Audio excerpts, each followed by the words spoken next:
Hi,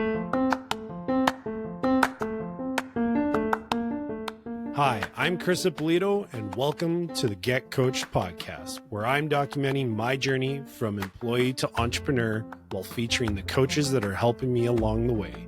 Each episode, these coaches provide actionable advice to help me and you, the audience, find more success as entrepreneurs.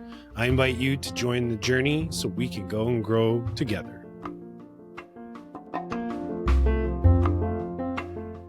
This is episode number 14 of the Get Coached podcast. And in this episode, I sat down with Rephoel Wolf, who's a life and business coach. But our conversation ended up becoming the lessons he learned when he started looking to work with a coach. And this was a good one for anybody who is thinking of hiring a coach, because Rephoel and I really dig into some of the red flags that you should be looking out for when making that decision of hiring a coach. So I hope you enjoy this conversation with Rephoel Wolf. Hi, Rephoel. Hey, how's it going, Chris? I'm doing great. Thanks for being a guest and welcome to the Get Coached podcast. What I wanted to chat with you when we did our initial call, and it's been a little while, but you had mentioned that in one of your books, you share a story of some lessons learned when you first sought out coaching. And I think those lessons learned could be of huge value to an audience that I know is interested in finding a coach. So I was wondering if you could share that story, and then we'll kind of dig into that a little bit. Sure. You know, now that you mention it, it could be there's like two smaller stories in one here. Great. I'm going to have to say it started when I decided to make coaching my full-time thing. When I want to get into the world of coaching, you know, what's the first thing I needed to do? And already we're up to the first lesson, which might not necessarily be true, is I went and I decided I needed to be certified to be a coach, and I took a really expensive coaching course. Now, for the course itself, I think it was well done. For, you know, as courses go, they taught a lot about coaching, a lot about the business side of coaching, that a really good formula and method, and it was a nice, long, expensive course. So I thought I was set, but at the end of that, there was no place to start as far as going coaching. I learned from there, ready, a first lesson, that's not so easy. Right. They made it sound like, yeah, here's your formula. This is exactly what you tell people. This is how you have your coaching sessions. I have scripted coaching sessions that I learned, and that they swore by, that these are, get a full practice as long as you keep this up. And I learned that it doesn't work like that. And that was really, really useful to learn, because it's very comforting as any business owner when you start going into something, if you have a script to follow and somebody telling you this is what you have to do, so you don't actually have to apply yourself personally or worry about how this works. You just do exactly what it says here, and everything falls into place. And that's something that today I am so passionate about, breaking people away from all the what you're supposed to do and the way that everyone else does it. Everybody knows individually their intuition, the best way that they want to reach people, the best way that they envision growing their business. And that is always going to be the best way. You're never going to find a better way than that. If you try doing someone else's curriculum or path or scripting, if it works a little bit, it will definitely not work long term. So what I learned there was that it's not so easy, and scripting and following someone else's schedule is, if it doesn't resonate with you, it's not useful. Yeah, I agree. So I agree. Because yeah, it really becomes like scripting. Even when I was in my financial career, I used to use a lot of scripting when I first started out as a financial planner. But I realized it was more of like, this is the starting point, right? And then it's got to evolve to become your own thing. Yeah. And it sounds like that was kind of, you learned that as well, right? Like it's Yeah. great, but it needs to become your own thing eventually. Yeah. Well, and they did say that. They did say you could tweak it, but I learned, and this is my coaching experience, the way I coach, going in with less of an idea of what has to happen or what I want to make happen is actually the best conversations happen that way. When I tune into the person in front of me without any agenda and just showing up, when I have a preconceived notion of what has to happen or what I want to have happen, it becomes all about me and not about the person I'm talking to. And in business and sales, I have some clients who are in sales and they have the same experience. If the idea in this conversation is for me to get you to buy from me, the focus is all on me and not to you and what your needs are. And it always flops that way. So after this coaching course, I read this phenomenal book. It was called The Prosperous Coach by Rich Lichtman and Steve Chandler. And it talked a lot about this more authentic way of connecting with people and forgetting about the script and really combining the coaching part of the business, which we love, with the business side of the business, which a lot of people separate, and really making those one. And that's by just bringing the coaching into everything. What that means is kind of like we talked about a little bit beforehand. I never try to convince someone or explain to them what coaching is or what they can get. I start by showing them. And How do you what do you mean? How do you do that? that means if, like you said, if you have people who are coming to you and they're looking for coaching, they're like, well, how do I get a coach, right? You find the right coach, and I learned this also the wrong way, by having a coaching conversation with that coach, them giving you the opportunity. Not so many coaches will do this, but I won't take on any clients who I haven't had at least 2 coaching conversations with already. So if someone calls, if someone, and I get these emails, someone says, I want you to coach me, like I was telling you, that's too fast already. I don't know if I can coach you. If you don't know if I can coach you. So let's get on the phone. Let's have a conversation. Tell me what's going on. Where do you get this idea that you need a coach? Where did you come to me from? What are you hoping to get? And that becomes a coaching conversation. And we see where it goes from there. A lot of times, after just one conversation with someone, it might seem like a good fit, but I don't know if they're a good client. Are you going to take any action based on what we talked about? I'd hate for this to turn into something where you say, you know, coaching doesn't work or I'm not a good coach because you failed to take action. A lot of times I'll have someone that I'm speaking to, if I've spoken to once, I'll say, here's what you should do in the next week or two, and then let's talk again. And if that makes sense, we can talk about, you know, continuing possibly. But what I did originally, looking for a coach, and the Prosperous Coach book does talk about it, that it's really, really hard to grow your business and your life if you're not constantly working on yourself. And especially with coaching, coaching helps people reach their goals, get out of their own way, and do what they need to do. Well, when I'm building my business, I'm the same person, right? I have goals I want to reach, I have things I want to do. I need help with that as well.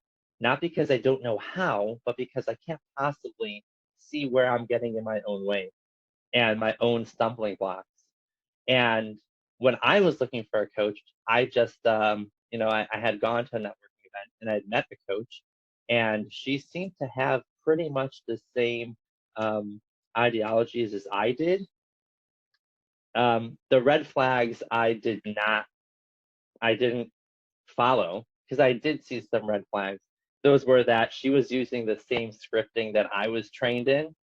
Like I knew the wording she was going to say, I knew how she was formulating her questions. And at that point, I just thought that's how all coaches work. I was like, oh, I know what happens now.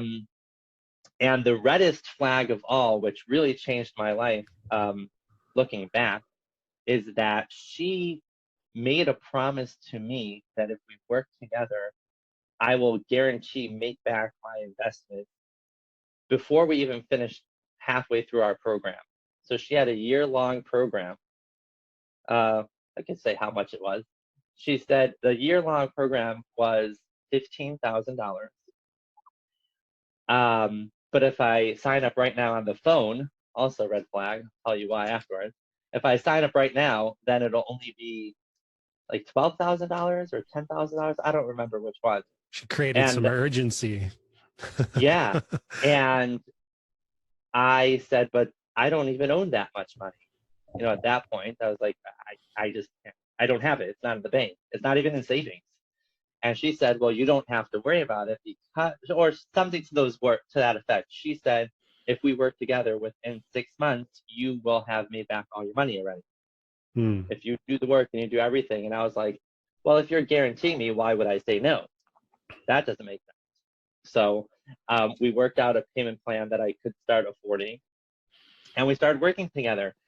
And the coaching that she did with me was purely niche focused. Some people say niche, I say niche. The chapter of my book on this is called Fit Your Niche for this reason, because we worked together for about 5 months and I didn't make any money and I wasn't sure what was happening. And because I would show up to the calls, I was like, okay, what am I supposed to be doing? And we refined my niche and refined my niche. And then she's like, I think she's making videos in regards to my niche and reaching out to the right people. And still nothing was happening. And when I confronted her about this, I said, listen, I'm not making the money. I can't afford the rest of this program. What's going on here? And she said, well, it must be a bad niche. So let's pick something else. And at that point, I said, no, that's not going to work. That's not okay. So we're going to have to stop this work together. And I didn't ask for a refund on the coaching we had, but I did say I can't continue to pay. And then she said you have to because you signed a contract. So she continued charging my credit card for coaching that I was not receiving. And I sent, denials to the bank to deny the charges. And then she sent the contract to the bank so the bank would not deny the charges. But luckily, thank God, I don't know how she stopped after a month taking more money. So that taught me a whole lot. And it was a fascinating experience that I could never undo. And I only am where I am now because of that story, because that's where I met my current coach when I posted this problem on Facebook to a group of coaches, and I got a lot of really good help. But I learned from there, a coach cannot promise anything, not for liability reasons, just because that's just not how it works. The coach is never guaranteeing anything. It's the client who's doing the work, and there's a coach co-creating something that will work. The biggest problem was that I was not in action in my work together with her. She didn't give me any actions to do. There's no such thing as not being in action and something working. Any business you're creating, you have to find what can you do right now? What can you commit to? How are you going to be connecting with people? How many hours are you going to be putting into your business?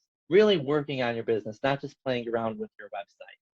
And there was nothing that she was creating with me that I knew that I was supposed to be doing.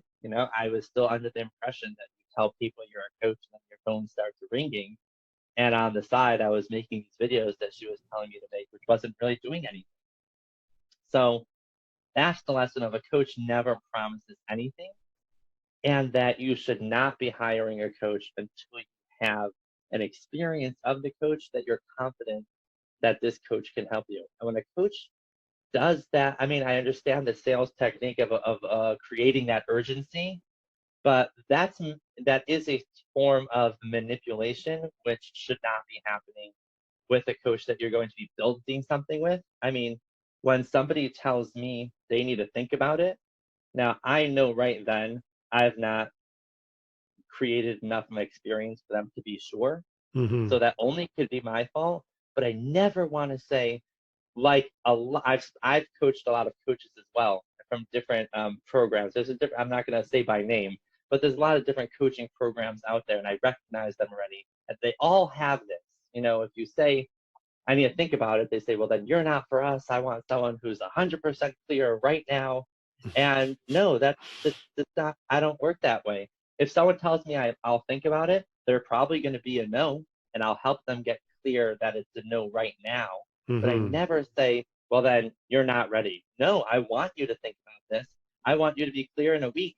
And I'm telling you, anybody out there who's thinking of becoming a coach or anything, the best feeling in the world is when you get a text or an email like I got last week that says, I am ready to work with you.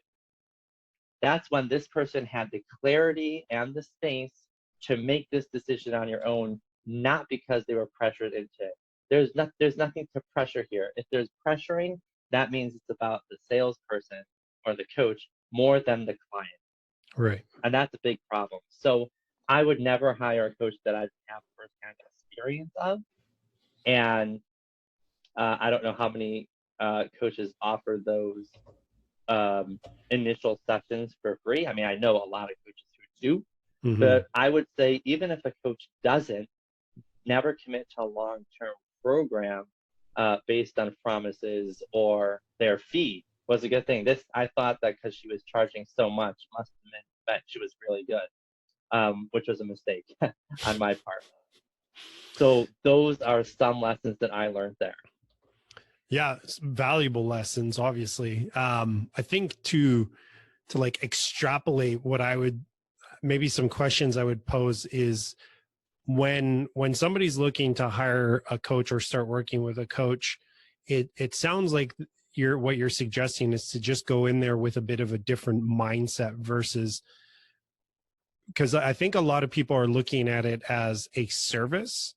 Mm-hmm. And so they're going like, oh, I'm shopping for a service, right? Mm-hmm. Versus it sounds like what you're kind of suggesting, and correct me if I'm wrong, or we'll just like build upon this, but it's more about building a relationship and going through almost like a vetting process, similar to if you were wanting to date somebody, Yeah, you go on a couple dates first, and then you decide like, yeah, okay, I think I like this person to want to go on more dates, or you know what I mean? Like it sounds a little bit different, the yeah, approach and the mindset that you're suggesting. yeah. I would say that's pretty accurate. I wouldn't say to date multiple coaches at once, Yeah. but it's not just you're not buying a product. And especially if you're getting a quality coaching program that's not cheap, I mean, you can't look at it that way. You can't just buy based on testimonials or referrals. It just does. It's not that type of. You're not going to get the results you want if that's how you're looking at it. Right. So Um, before we started recording, we were talking a little bit about the idea of sometimes taking it slow, right? Like being yeah, calm and slowing down a little bit, and to make sure that you are properly thinking through whatever it is. Maybe you ran into a problem and you take a step back, but in this case it's about making it's a significant commitment of time yeah, and money, so yeah, you got to go a little bit slower when you're making that kind of decision. yeah. And really, really everything in life, you should be going slower. One of the things that I've learned through my coaching and that I help my clients with is like we also mentioned, the way you do one thing is the way you do everything. Life should be done slowly, and slowly means clearly one thing at a time. And when you do that, you get much more done, and you never have to worry about if you made the wrong decision, or even if you did, because it's right now. What am I faced with? What am I going to do? How am I going to respond? When everything is just very rushed and frantic and unclear, like slow is another word for clear. Mm-hmm. When I'm slow and clear, everything makes much more sense. If somebody is shopping around for a coach, like you said, I want to slow that down. Like, what are you shopping for? What are you looking for? You're looking for a quick fix. When I go shopping, I go in to run to grab a bottle of milk. coaching is not about grabbing bottles of milk. Coaching is like a serious looking inside, getting real about what you want and what you don't want. If you want a quick fix, I can't help you. If you're in a dilemma right now, and I have somebody who reached out to me twice over the past over a year, and he only contacts me when he's in a crisis. And I said, I can't help you when you're in a crisis, but I can stop this from happening again. Right. And it's very easy to not go for that. Like, no, I just need your help right now, right? And I was speaking to another potential client the other week who said, right now I'm good. Next time I have a problem, I'll reach out to you. Well, next time he does that, I'm going to say, I can't help you. Right. That's not how this works. And so when I slow down, am I looking for someone to help me put out fires whenever I'm in a dilemma? Or am I looking for someone to help me be the person who doesn't have that come up anymore? Yeah. There's And when a story that I heard John Maxwell, pretty famous leadership author, share, where he was interacting with some audience members. And though the person was at one of his events, so obviously there was some interest in developing their leadership skills, he had asked them about, what's been some of your favorite books of mine. And they said, oh, I haven't bought any books yet because I'm not in a leadership role. When I get into a leadership role, I'll start reading the books. And he kind of was like, no, that's too late. And it's kind of the same idea you're sharing, right? Is yeah, whether it's coaching or personal development and like reading books or whatever it is that you're doing, usually by the time you need it most, it's far too late. And hence why it's usually a life's journey to do this kind of stuff is grow. Yeah. So what do you figure is, so I want to maybe go back to the process of what should somebody be thinking about when they start that process of searching for a coach that they want to consider working with long term. First off, maybe let's almost go like step by step. If they're going to engage a coach, what would you say would be the minimum amount of time they should mentally be prepared to commit? So 3 months, 6 months, 12 months. That's a good point. And I don't think people know or should be required to know before going in. It's more important to know, what do you want or what do you need? Okay.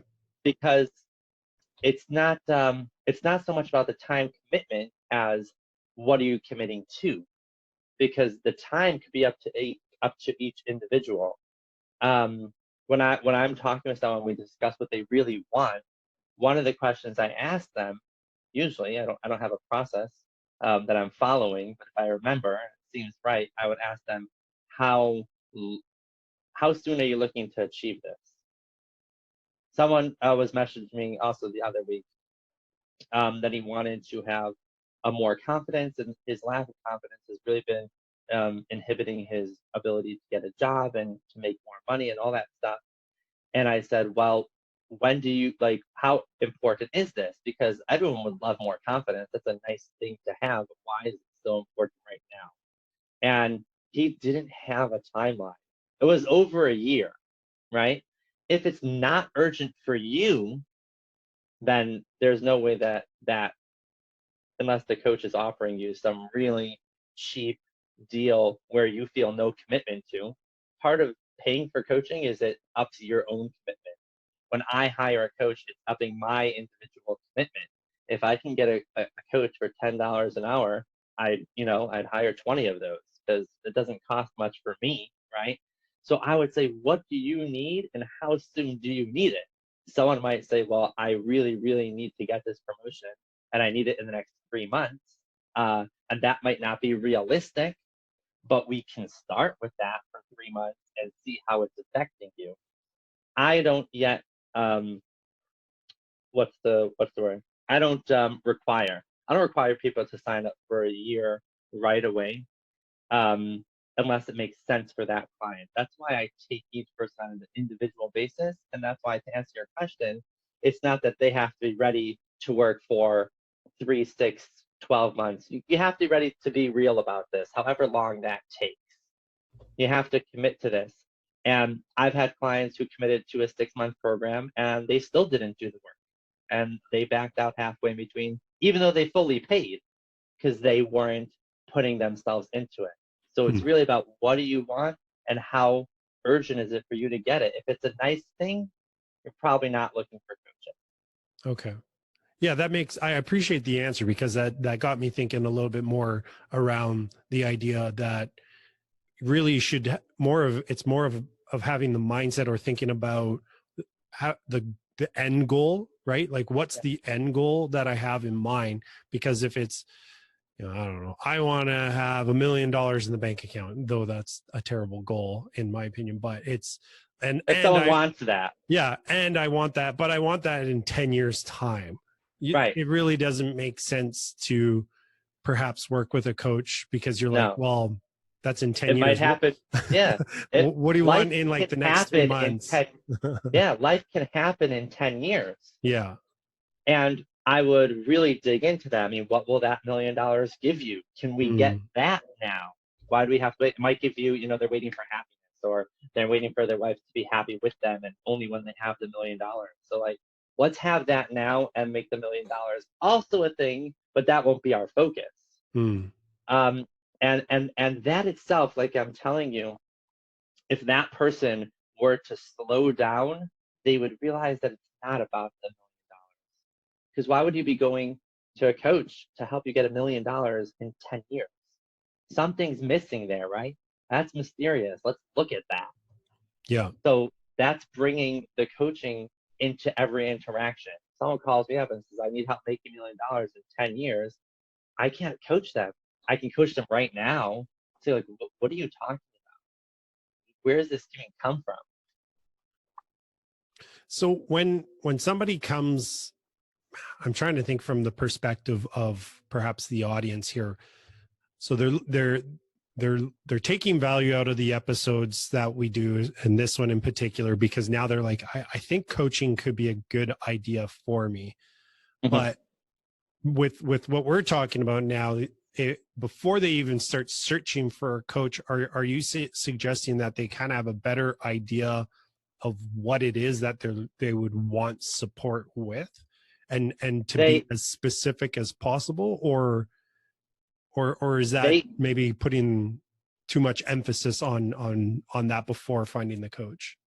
It depends on how they want to do it. Honestly, having a very clear idea is super helpful. But I personally am okay if someone says, I think I need this and I want to know more about it. Okay.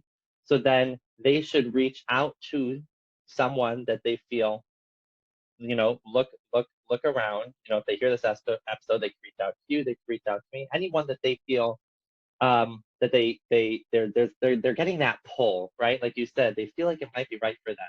Then they can get on, they can reach out to someone and say, I'm thinking about coaching, can we talk? Now, if someone says, sure, we can talk, it's $180 an hour or whatever it is, then they're going to get turned off right away. They're like, no, I'm just, exploring this. So you want to find someone who's open to exploring that with you, because a lot of times people do need that guidance to figure out what they want. But I believe if the desire is there, they know, they're just not conscious of it. So having a coach already at that point help you bring this out. Where is this coming from? Why is this resonating with you? And opening that up, so that helps them get a clearer idea.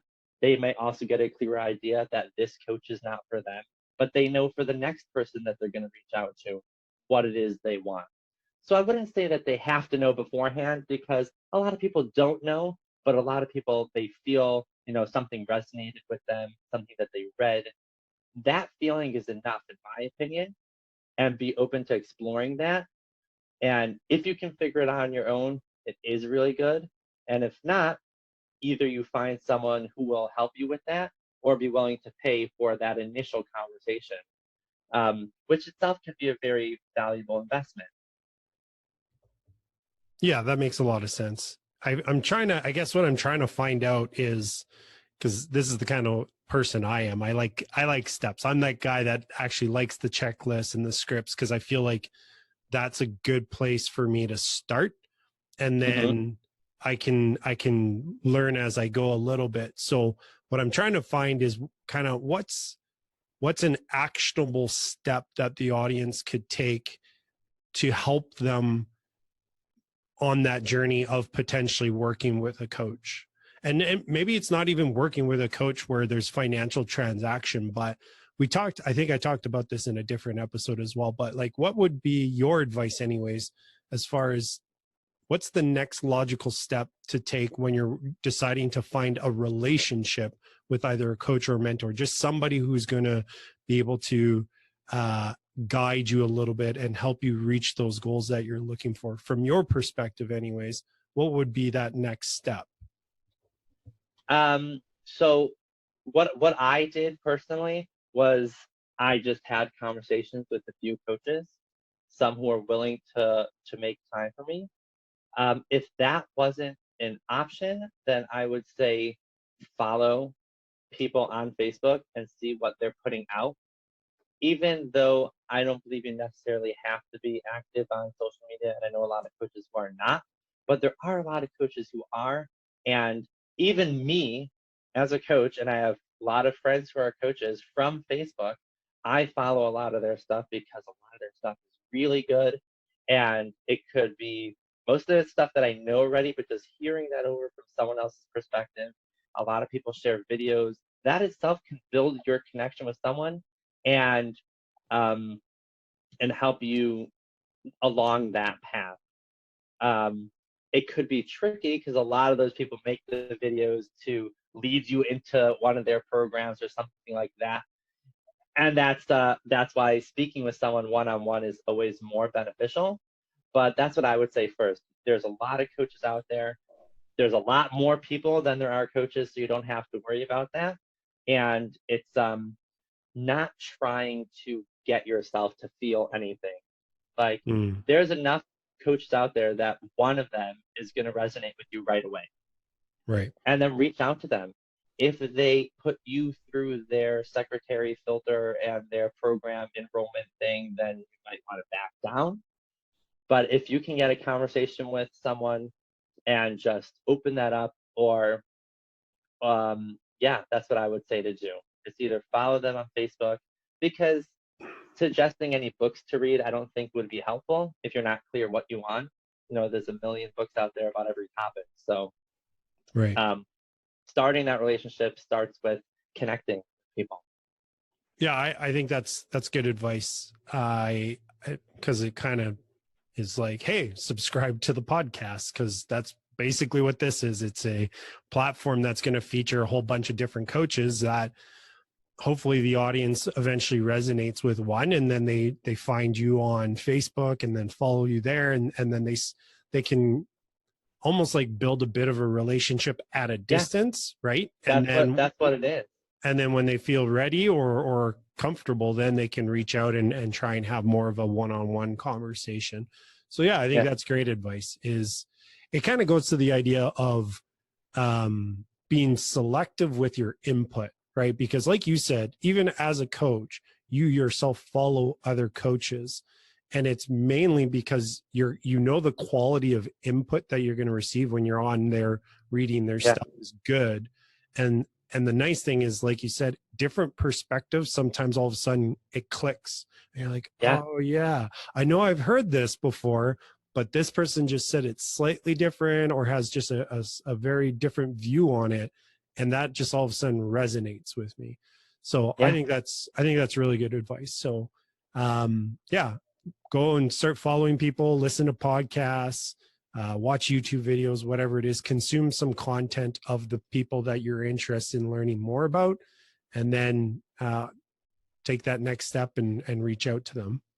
yeah. And on that point that you mentioned, it's just important also people to remember to do that slowing down thing, taking all the pressure off themselves. There's no pressure to make this happen right now and I have to start following 1,000 people and watching 1,000 videos a day. It's really not productive that way.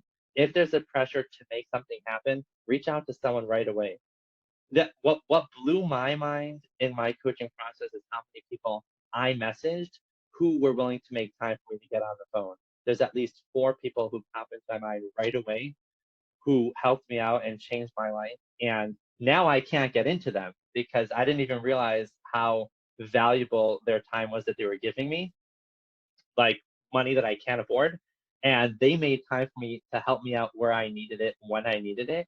And now I was like, can we do that again? I'll pay you this time. They're like, no, I mean, I know you're good. If you want to work together, we could talk about this. Not in a mean way, but now it's a nice thing for me. And they don't have time for nights. But then it was crucial. I needed direction. They were happy to do that because that's what they do. So you'd be surprised how many people will be willing to give you their time. And anything that doesn't feel right, you don't have to go for. But there's no pressure to start following people and a lot of stuff. You can take it slow. If you wanted to ruminate, like an idea, then yeah, watch these videos. Take it a little bit at a time. That's what I would say. Yeah, I think, again, solid advice. And that comment about coaches sometimes just being willing to give time to help somebody who's in need and is struggling. That's a big part of the reason why I like working with coaches. That's just in the majority of them anyways, that's just in their nature. So, well, that was a great conversation, Rephoel. I really appreciate that. So if anybody wanted to find you online and reach out, where would be some of the best places? Do you have a website? I don't have a website. I'm on Facebook. I'm on LinkedIn. I do get people reach out to me there. That's the best place to reach out to me. Okay. It's thank you for having me. Yeah, you're welcome. I'll make sure so Facebook and link. I'll put your profile stuff in the show notes so people can reach. Sure, you can put my email down there as well. People can email me directly. Awesome. And it'll be perfect. Cool. Well, I really appreciate it, and thanks for joining. My pleasure. Thanks so much, Chris, and good luck. You're welcome. With the rest of the podcast. Thanks a lot. Take care. Take care. Bye-bye. Bye.